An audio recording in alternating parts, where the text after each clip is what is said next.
마침 거기에 불량배 하나가 있으니 그의 이름은 세바인데 베냐민 사람 비그리의 아들이었더라. 그가 나팔을 불며 이르되 우리는 다윗과 나눌 분깃이 없으며 이새의 아들에게서 받을 유산이 우리에게 없도다. 이스라엘아, 각각 장막으로 돌아가라. 이에 온 이스라엘 사람들이 다윗 따르기를 그치고 올라가 비그리의 아들 세바를 따르나 유다 사람들은 그들의 왕과 합하여 요단에서 예루살렘까지 따르니라. 다윗이 예루살렘 본궁에 이르러 전에 머물러 왕궁을 지키게 한 후궁 10명을 잡아 별실에 가두고 먹을 것만 주고 그들에게 관계하지 아니하니 그들이 죽는 날까지 갇혀서 생과부로 지내니라.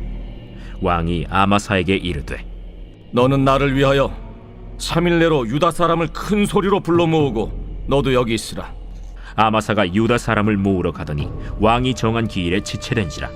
다윗이 이에 아비새에게 이르되 이제 비그리의 아들 세바가 압살롬보다 우리를 더 헤아리니 너는 내 주의 부하들을 데리고 그의 뒤를 쫓아가라.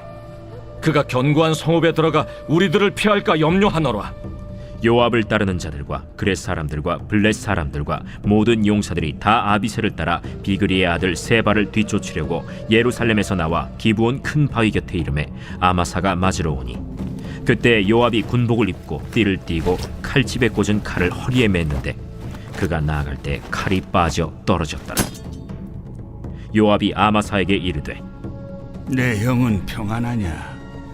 하며 오른손으로 아마사의 수염을 잡고 그와 입을 맞추려는 체함에 아마사가 요압의 손에 있는 칼은 주의하지 아니한지라. 요압이 칼로 그의 배를 찌르매 그의 창자가 땅에 쏟아지니 그를 다시 치지 아니하여도 죽으니라. 요압과 그의 동생 아비새가 비그리의 아들 세바를 뒤쫓을세 요압의 청년 중 하나가 아마사 곁에 서서 이르되 요압을 좋아하는 자가 누구이며 요압을 따라 다윗을 위하는 자는 누구냐? 아마사가 길 가운데 피 속에 놓여 있는지라. 그 청년이 모든 백성이 서 있는 것을 보고 아마사를 큰 길에서부터 밭으로 옮겼으나 거기에 이르는 자도 다 멈추어 서는 것을 보고 옷을 그 위에 덮으니라. 아마사를 큰 길에서 옮겨가매 사람들이 다 요압을 따라 비그리의 아들 세바를 뒤쫓아가니라. 세바가 이스라엘 모든 지파 가운데 두루 다녀서 아벨과 벳마가와 베림 온 땅에 이르니 그 무리도 다 모여 그를 따르더라. 이에 그들이 벳마가 아벨로 가서 세바를 애우고 그 성읍을 향한 지역 언덕 위에 토성을 쌓고 요압과 함께한 모든 백성이 성벽을 쳐서 헐고자 하더니 그 성읍에서 지혜로운 여인 한 사람이 외쳐 이르되 들을지어다 들을지어다 청하건대 너희는 요압에게 이르기를 이리로 가까이 오라. 내가 내게 말하려 하노라 한다 하라. 요압이 그 여인에게 가까이 가니 여인이 이르되 당신이 요압이니까 그러하다. 여종의 말을 들으소서. 내가 들으리라. 옛사람들이 흔히 말하기를 아벨에게 가서 물을 것이라 하고 그 일을 끝내었나이다. 나는 이스라엘의 화평하고 충성된 자 중 하나이거늘 당신이 이스라엘 가운데 어머니 같은 성을 멸하고자 하시는도다. 어찌하여 당신이 여호와의 기업을 삼키고자 하시나이까? 요압이 대답하여 이르되 결단코 그렇지 아니하다. 결단코 그렇지 아니하다. 삼키거나 멸하거나 하려 함이 아니니 그 일이 그러한 것이 아니니라. 에브라임 산지 사람 비그리의 아들 그의 이름을 세바라 하는 자가 손을 들어 왕 다윗을 대적하였나니 너희가 그만 내주면 내가 이 성벽에서 떠나가리라. 그의 머리를 성벽에서 당신에게 내어 던지리이다. 이에 여인이 그의 지혜를 가지고 모든 백성에게 나아가매 그들이 비그리의 아들 세바의 머리를 베어 요압에게 던진지라. 이에 요압이 나팔을 불매 무리가 흩어져 성읍에서 물러나 각기 장막으로 돌아가고 요압은 예루살렘으로 돌아와 왕에게 나아가니라. 요압은 이스라엘 온 군대의 지휘관이 되고 여호야다의 아들 브나야는 그렛 사람과 블렛 사람의 지휘관이 되고 아도람은 감역관이 되고 아힐루스의 아들 여호사밧은 사관이 되고 스와는 서기관이 되고 사독과 아비아달은 제사장이 되고 야일 사람 이라는 다윗의 대신이 되니라. 누군가 삶을 살다가 어려운 일들이 계속되고 겹쳐서 힘든 상황들이 일어나면 우리는 야 첩첩산중이네 이렇게 얘기를 합니다. 여러 산이 겹겹이 둘러싸인 깊은 산 속에 갇힌 것 같아서 이 산 밖으로 나가려면 산을 몇 개를 넘어가야 되는 거죠. 그게 첩첩산중이고요. 쉬운 우리말로 바꾸면 산 넘어 산이다 이렇게 얘기를 합니다. 뭐 하나 해결하고 나니까 그 다음에 또 문제가 생기고 그거 간신히 또 어찌어찌 해결하고 났는데 또 문제가 생기고 인생이 다 그런 거라는 얘기를 드리는 겁니다. 요 앞장인 19장에 보면 압살롬이 죽고 다윗 왕이 복귀를 하는데 나아가서 맞이하는 여러 사람들의 이야기가 등장합니다. 그런 가운데 다윗 왕의 예루살렘 복귀를 가장 앞장서서 추진했던 것은 유다 지파인데 그 유다 지파와 그 과정에서 소외된 나머지 지파들 간의 논쟁이 있었습니다. 다윗이 아무래도 유다 지파니까 유다 지파가 나서서 예루살렘 입성을 도와주는 거죠. 주도적으로 하는 건 어찌 보면 당연해요. 이에 대해서 다른 이스라엘 사람들도 우리도 함께하기 원하는데 유다 사람들이 다 자기네들만 하려고 하니까 조금 마음에 안 들어요, 기회를 안 줘요, 이렇게 불평을 하게 되거든요. 그런데 다윗이 그 다른 사람들과 유다 사람들을 화해시키지를 못해요. 압살롬의 반란 이후에 새롭게 세워질 이스라엘 왕국 다윗의 왕조에서는 그래서 유다 지파가 일부가 특권층이 되는 그런 시기 되는 거예요. 그러면서 인구의 대부분을 차지하는 다른 이스라엘 지파들은 유다 사람들이 가진 것들을 전혀 나눠 갖지 못하고 그렇게 소외되는 일이 벌어지게 되는 겁니다. 이렇게 문제가 해결되지 않은 상태에서 다윗이 원만한 중재자의 역할을 제대로 하지 못한 상태에서 베냐민 족속의 세바라는 사람이 다윗을 향해서 반란을 일으킨 겁니다. 1절을 다 같이 하십니다. 시작. 마침 거기에 불량배 하나가 있으니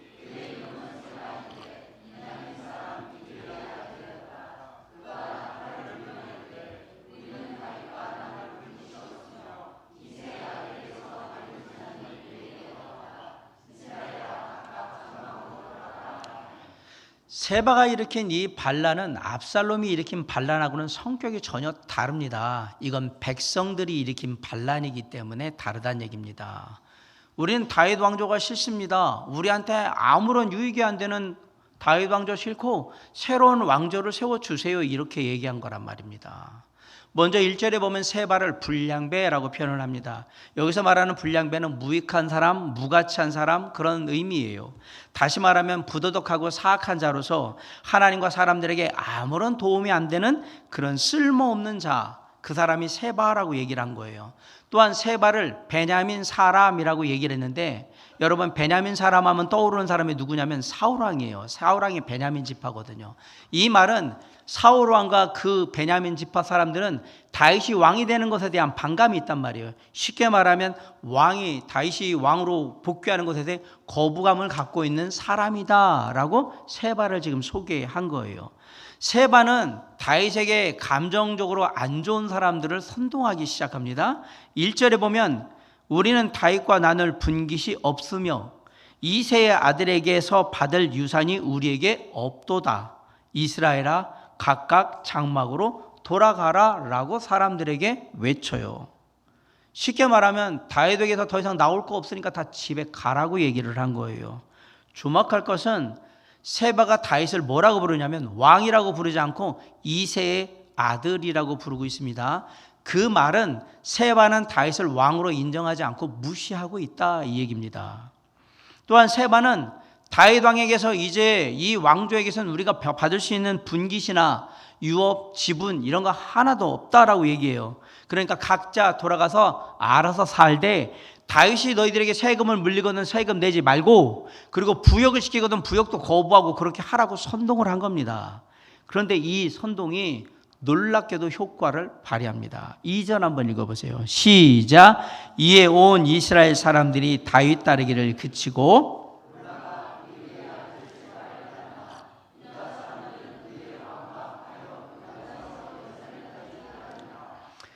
놀랍게도 성경은 유다 사람들을 제외한 온 이스라엘 사람들이 다윗 왕 따르기를 그치고 비그리의 아들 세바를 따라갔다라고 말합니다. 이제 세바가 어찌 보면 전체 이스라엘을 다 아우르는 강력한 대권주자가 돼버린 겁니다. 이런 긴장된 상황 속에서 다윗은 예루살렘 궁으로 다시 돌아오게 되고요. 궁으로 돌아오자마자 3절에서 이전에 궁에 궁지키라고 남겨놨던 후궁 10명이 있는데 이 후궁 10명을 가택 연금시킵니다. 후궁들을 살려주긴 하는데요, 그들과 잠자리를 하지 않아요. 그래서 그들은 죽을 때까지 생과부로 그렇게 살았다라고 얘기하는데, 왜 이렇게 했느냐? 압살롬이 손을 댔잖아요. 압살롬의 흔적을 철저히 지우겠다는 차원에서 일부러 이렇게 한 겁니다. 동시에 세바의 반란을 진압해야 되니까 얼마 전에 군대 장관이었던 요압을 밀어내고 새로운 군대 장관이 된 아마사를 불러서 그에게 사흘 안에 유다 사람들을 중심으로 해가지고 부대를, 진압할 수 있는 부대를 편성을 하고 예루살렘에 대기하고 있어라라고 명령을 내립니다. 그런데 아마사가 정한 날짜까지 부대를 이끌고 오지를 않는 거예요. 예루살렘으로 들어오질 않았어요. 그래서 다급해진 다윗은 요압의 동생인 아비새에게 빨리 세바를 추격하라라고 명령을 내립니다. 6절을 다시 한번 씁니다. 시작. 다윗이 이에 아비새에게 이르되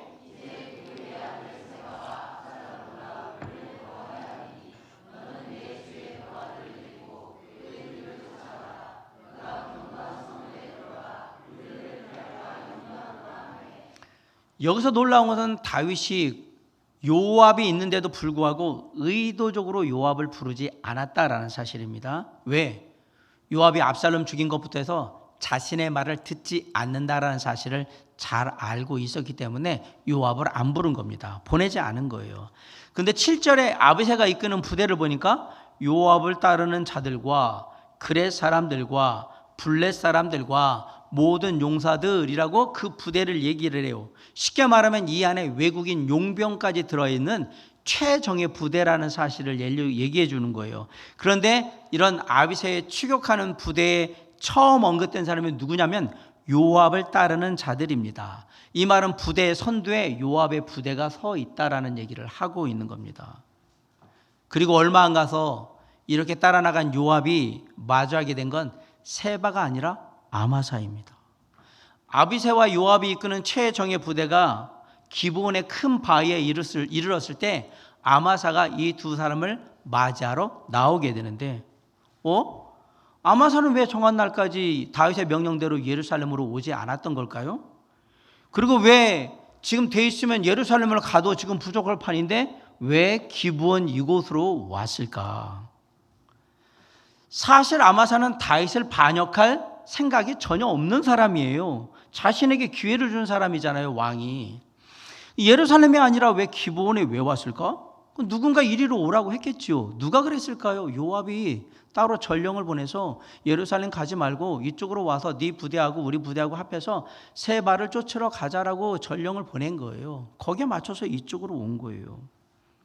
근데 이거는 요압이 이전에 아브넬을 죽일 때 집으로 돌아가는 아브넬에게 왕이 보자고 한다 그래서 다시 헤브론으로 이끌어가지고 암살을 해버리잖아요. 아마사에게도 똑같이 하려고 기브온으로 오라고 한 겁니다.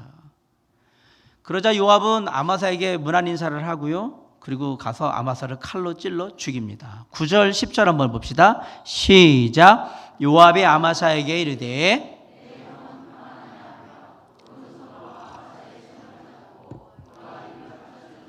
(10절)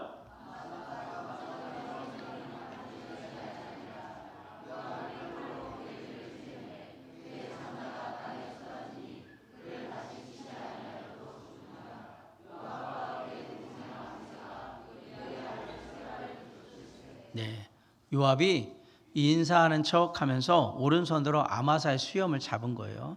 이스라엘에서 수염을 잡는 건 아주 친한 사람만 할 수 있는 거예요.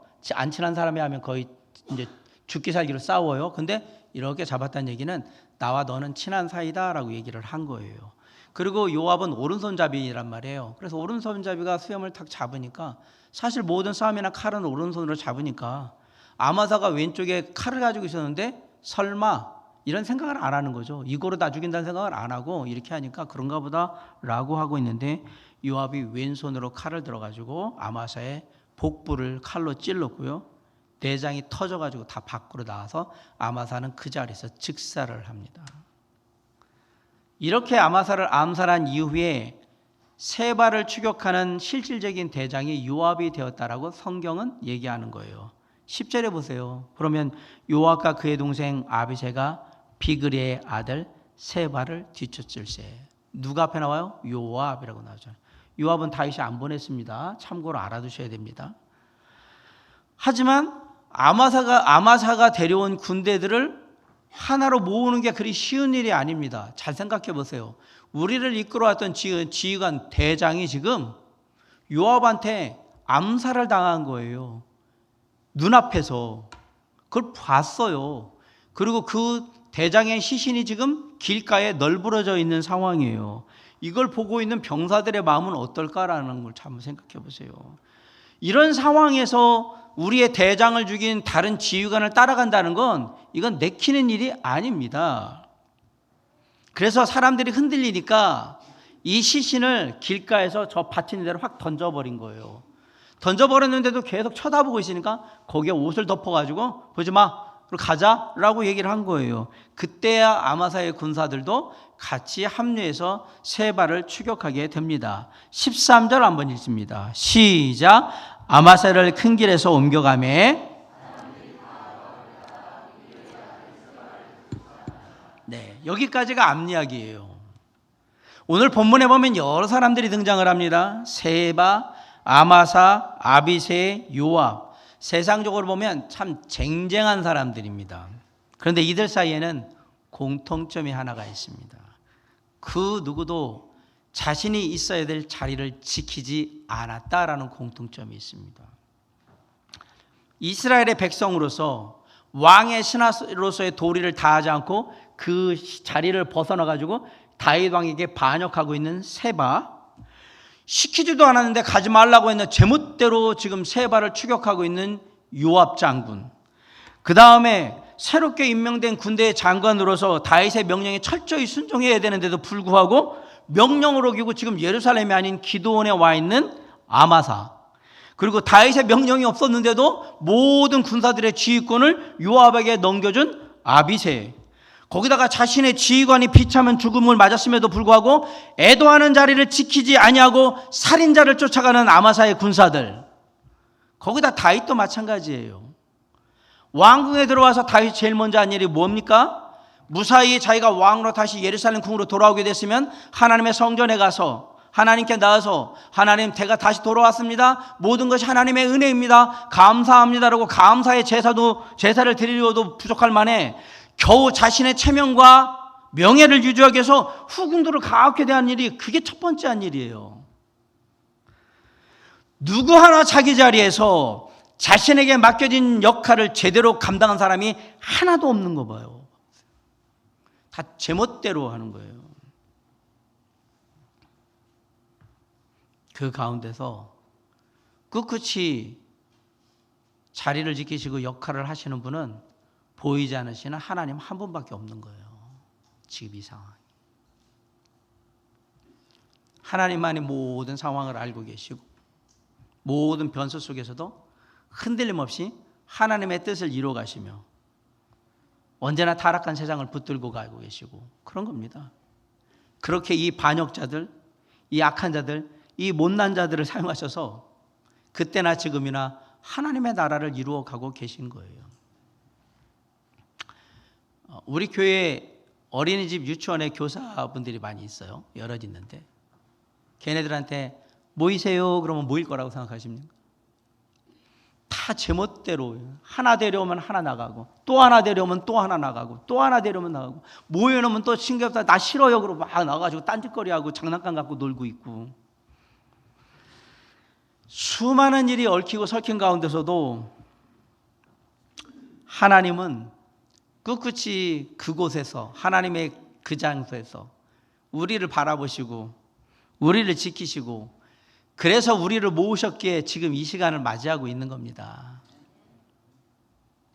사랑하는 성도 여러분, 우리 각자는 우리에게 있어야 될 자리가 있어요. 다시 말하면 하나님의 그곳에 우리를 보내신 이유가 다 있단 말입니다.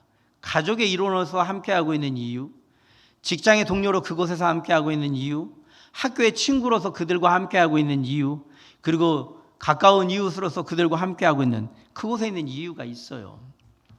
가끔가다 제가 교회에서 어떤 수리할 일이 있으면 주중에 혼자 이렇게 간단한 것들을 수리할 때가 있는데 그때 깨달은 교훈이 있습니다. 있어야 할 게 있어야 할 자리에 있는 게 정말 중요하다. 여기가 준비실이거든요. 이 안에 들어가면 많은 공구들이 있습니다. 이게 왜 없지? 여기 있어야 되는데. 자 보세요. 전동드릴은 전동들이 있어야 될 때 있어야 되는 거고, 피스도 피스 있는 데 있어야 되는 거고, 또 칼은 칼대로 있어야 되는 곳에 있는 거 있어야 되고, 톱 있던 데 있어야 되고, 그 다음에 사다리 있는 대로 있어야 된단 말입니다. 장갑대로 필요할 때 써야 된단 말이에요. 참 재미난 거면요. 있어야 될 것이 있어야 될 자리에만 잘 있어도 그걸 찾는 시간 낭비하지 않고 제대로 잘만 쓰면 모든 일들이 그래도 빠른 시간 내에 쉽게 끝날 수 있더라라는 사실이에요. 각자의 사람들에게는 있어야 될 자리가 있습니다. 목사인 저는 목사로서 제가 있어야 될 자리가 있는 겁니다. 제가 술집에 앉아서 술 마시고 있다 그러면 여러분이 저를 어떻게 보시겠습니까? 제가 거기가 있어야 될 자리입니까? 그것은 제가 있어야 될 자리가 아닙니다. 저는 기본적으로 교회, 특별히 목양실에 앉아 있어야 되는 거예요. 저는 목사잖아요. 하나님의 자녀들도 있어야 될 자리가 있어요. 예수 믿는 사람들이 있어야 될 곳, 해야 되는 역할이 있단 말이에요. 여러분이 점집이나 사주관상 보는 집 가서 앉아 있으면 그게 여러분이 가야 될 곳입니까? 아니면 도박장에 가서 앉아 있는다고 생각해 보세요. 거기 가서 뭘 할 건데 거기 가서 앉아 있는 겁니까? 전도하러 가셨습니까? 있어야 될 자리가 아닙니다. 놀랍게도 이 땅의 모든 타락과 불순종은 주어진 자리를 지키지 않았을 때, 다시 말해서 자신에게 맡겨진 역할을 감당하지 않을 때 다 벌어지는 일들입니다. 유다서 6절에 보면 또 자기 지위를 지키지 아니하고 자기 처소를 떠난 천사들을 큰 날의 심판까지 영원한 결박으로 흑암에 가두셨으며 라는 구절이 납니다. 하나님의 천사들이 원래 있어야 되는 자리를 벗어나가지고 자기 지위를 지키지 아니하고 자기 처소를 떠났다. 그게 악한 영이 된 거죠. 사단 마귀를 따르는 악한 천사들이 됐고 그것들이 귀신이 되는 거거든요. 이 땅의 악한 영들은 다 그들이 된 거거든요. 그들은 자기의 자리를 벗어난 거예요. 그리고 하나님께 불순종한 거예요. 사랑하는 성도 여러분, 모든 타락과 불순종은 자신의 자리를 벗어날 때 벌어지는 거예요. 아버지의 자리, 남편의 자리, 아들의 자리, 어머니, 아내, 정말 이 자리를, 그 자리를 벗어나면 그때부터 타락과 불순종이 벌어지기 시작한다는 얘기입니다. 하나님이 우리에게 허락하신 자리가 있습니다. 교회 안에서, 우리 가정 안에서, 내 일터 안에서, 그리고 내 학교 안에서, 그곳에서 내가 그 자리를 잘 감당하고 내게 맡겨진 일들을 하고 있는 것, 그것 자체가 평안이고 그게 축복인 겁니다. 그럴 때 사람들이 우리를 바라보면서 뭐라고 얘기하냐? 아이고 목사답네 라고 얘기하고, 야 그리스도인답네, 그리고 얘기하는 거예요. 학생답네, 직장인답네, 예수 믿는 사람답네. 있는 그 자리에서 맡겨진 역할을 잘 감당할 때 그렇게 부르는 거예요. 사랑하는 성도 여러분, 각자가 있어야 될 자리를 지킬 때, 그 자리에서 맡겨진 일을 온전히 잘 감당할 때, 그때가 하나님이 나와 함께하여 역사하시는 때임을 잊지 마시고, 오늘도 주님이 허락하신 자리에서, 예배의 자리면 예배의 자리에서, 섬김의 자리면 섬김의 자리에서, 가정에서는 가정대로, 일터에서는 일터대로, 학교에서는 학교로에서 내게 맡겨진 그 자리에서 내게 맡겨진 일들을 아름답게 신실하게 감당함으로 하나님께 귀하게 쓰임받는 저와 여러분이 될 수 있기를 주님의 이름으로 간절히 축원합니다. 본문 14절에는 세바가 이스라엘 모든 지파에 두루 다녔다라고 말합니다. 자, 우리 14절 한번 읽어볼까요? 시작. 세바가 이스라엘 모든 지파 가운데 두루 다녀서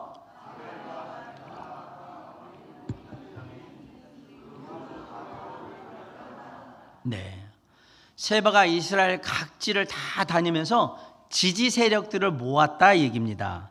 그렇게 세바는 자신을 지지하는 사람들을 모아서 이스라엘 최북단에 있는 납달리 땅의 요새 지역인 벳마아가 그곳에 아벨 성 안으로 들어가게 됩니다.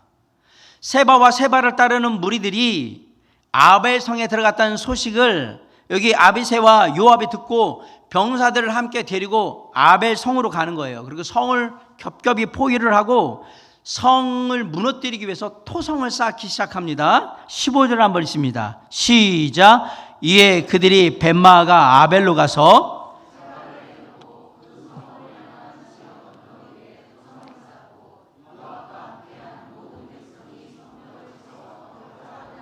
네, 여러분 예전에 나왔던 영화 중에 안시성이라는 영화를 보면 그 안시성을 깨기 위해서 그 당나라 군대가 이렇게 성을 쌓는데 토성 흙으로 성을 쌓아서 이쪽 성보다 높게 쌓거든요. 이러면 큰일 나죠.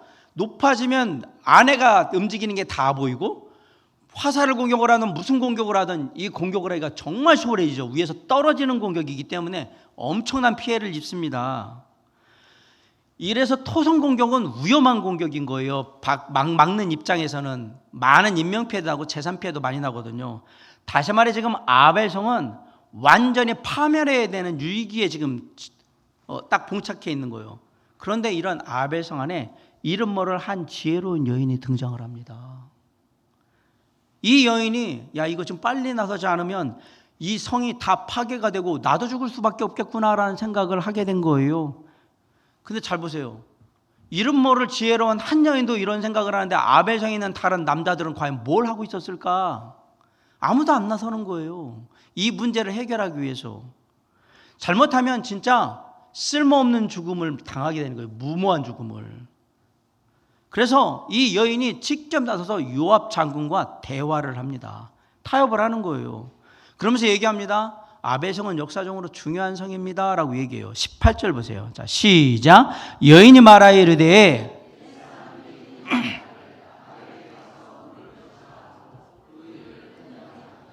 옛부터 내려오는 속담이 있는데 아벨성에는 지혜로운 사람들이 많아서 어떤 사람들이 삶에 문제가 있으면 아벨성으로 와서 아벨성 사람들한테 내가 이런 문제가 있는데 이거 어떻게 하면 좋습니까? 라고 하면 아벨성의 사람들이 지혜로워서 이 문제는 이렇게 하면 될 것 같네요 라고 하면 그 문제가 다 해결될 만큼 아벨성에 있는 사람들은 지혜로운 사람입니다. 무슨 얘기냐면 우리 말하면 다 알아듣습니다. 말로 합시다.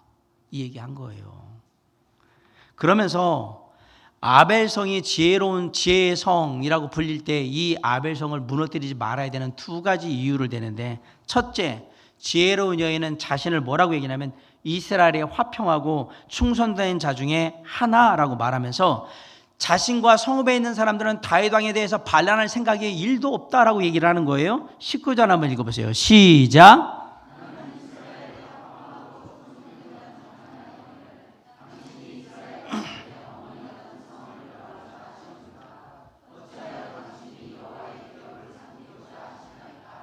네. 지금 당신이 그렇게 하면 여기 있는 사람들은 그런 생각이 없는데 무고하게 지금 다 죽어야 되는 상황이니까 이건 아닌 것 같습니다 라고 얘기합니다. 아울러서 지혜로운 여인이 아벨성을 무너뜨리면 안 되는 이유는 이 성이 어머니 같은 성이자 여호와의 기업이라고 얘기를 합니다. 사람들이 볼 때 이거 하나님의 유물이고 하나님의 뜻에 의해서 세워진 건데 당신이 이 성을 무너뜨리겠다는 얘기는 하나님의 뜻을 반한다는 얘기를 지금 하는 겁니까? 우리가 그렇게 받아들여도 됩니까? 라고 딱 물어본 거예요. 그러자 요압이 아니다, 나는 절대 하나님의 뜻에 반하는 그런 일을 하고 싶은 마음이 없다. 그러면서 뭐라냐면 우리는 반역자인 세바만 잡아내주면 그거 데리고 그냥 갈 거니까 그렇게만 해주면 된다라고 딱 얘기를 하는 거예요. 그래서 이 지혜로운 여인이 이 문제를 해결할 수 있는 방법을 알게 된 거죠. 요압에게 뭐라고 그래요? 세바의 머리를 내어주겠노라. 21절 보세요. 시작. 그 일이 그러한 것이 아니니라.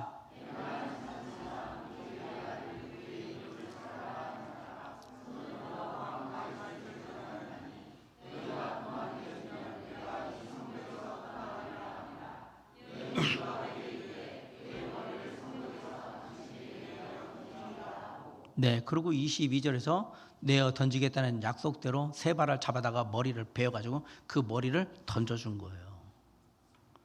그러자 요압은 얻었잖아요. 세바의 머리를 죽은 거 알았잖아요. 그거 들고 성읍에서 물러나서 예루살렘으로 돌아가고 아벨성에는 평화가 찾아왔다. 23절로 26절의 얘기는 압살롬과 세바의 반란을 진압하고 안정을 되찾자 다윗이 정치, 경제, 사회, 문화, 군사 다 이 조직들을 새롭게 개편하면서 이스라엘을 다시 견고하게 세운다라는 얘기입니다. 자, 그럼 오늘 여기서 생각해야 되는 후반부의 얘기는 한 지혜로운 여인에 주목하시라는 얘기입니다. 전쟁에 지금 여인이 등장을 했습니다. 그것도 지혜로운 여인이라고 얘기합니다. 그 말은 앞에서 한 모든 행동들이 다 어리석은 짓이었다라는 얘기입니다. 세바는 자신의 대권에 대한 욕심 때문에 온 이스라엘 지파를 돌아다니며 사람들을 모았어요. 그런데 그 사람들이 세바 자신을 지켜주지 못합니다.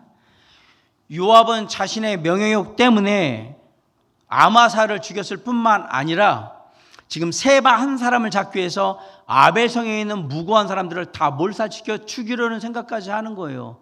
내가 그렇게 해서 왕에게 공을 세웠습니다. 이거 하나 하려고 수많은 사람들을 죽여도 상관없다라고 지금 생각하고 있는 거예요.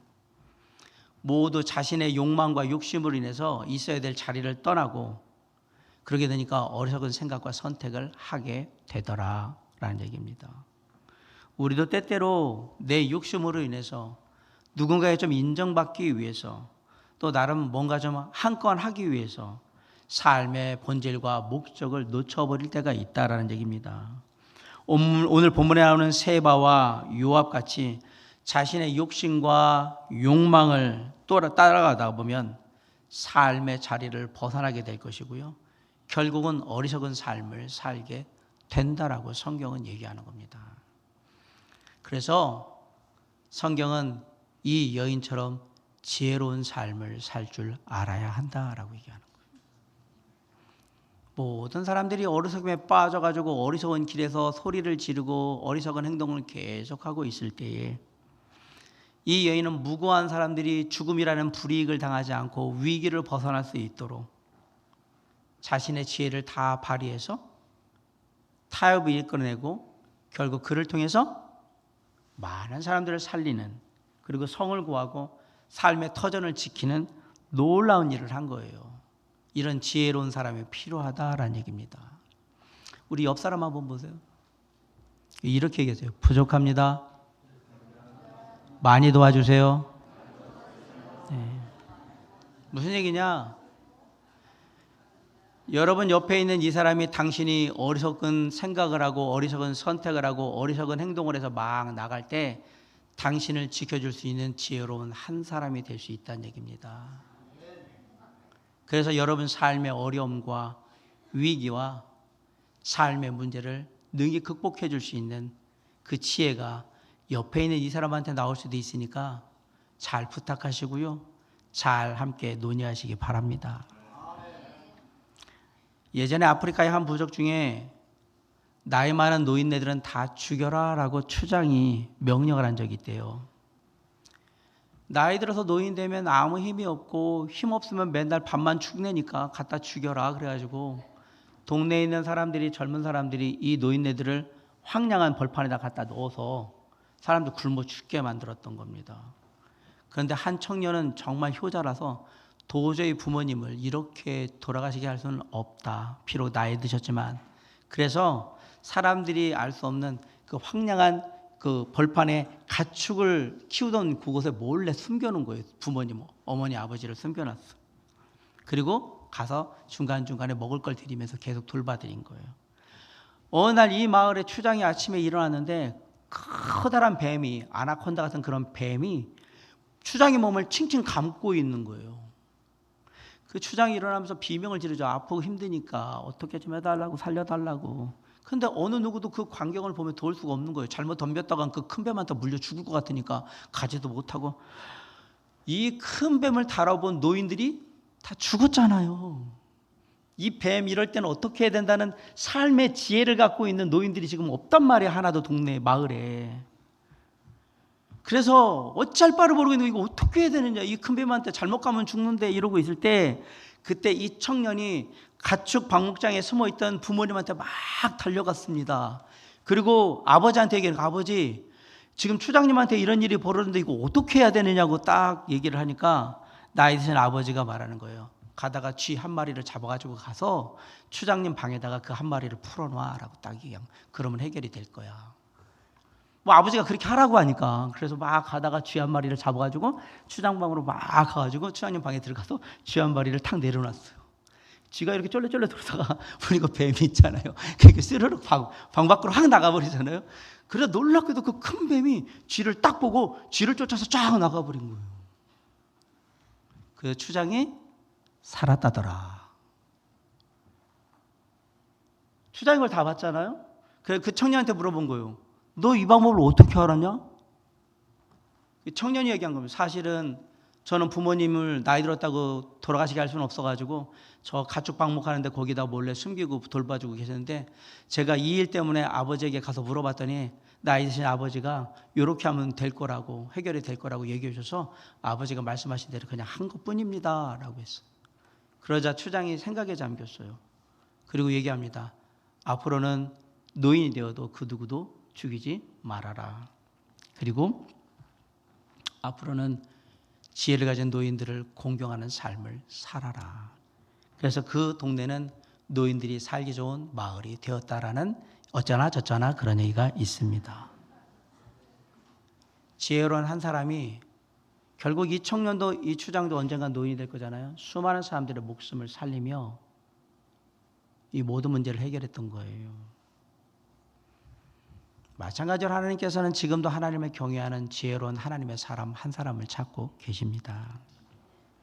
누군가의 문제를 해결해 주시고 어떤 모임의 어려움을 극복해야 하고 어느 가정, 어느 일터, 어떤 사람들의 관계 속에 그것들을 해결할 수 있는 때로는 중보기도를 함으로 지혜롭게 해결하고 때로는 위로와 격려의 말 한마디를 정말 마음 담아 전함으로 지혜롭게 해결하기도 하고 때로는 함께 차를 마시고 식사를 하면서 그 깊은 교제 가운데 또 함께 하기도 하고 때로는 함께 여행을 하면서 또 어떤 일들을 감당해 나가기도 우리의 가정과 가족들, 일터와 동료들, 학교와 친구들 그리고 이웃들을 살리는 지혜로운 한 사람 그 한 사람이 저와 여러분이 될 수 있기를 주님의 이름으로 간절히 축원합니다.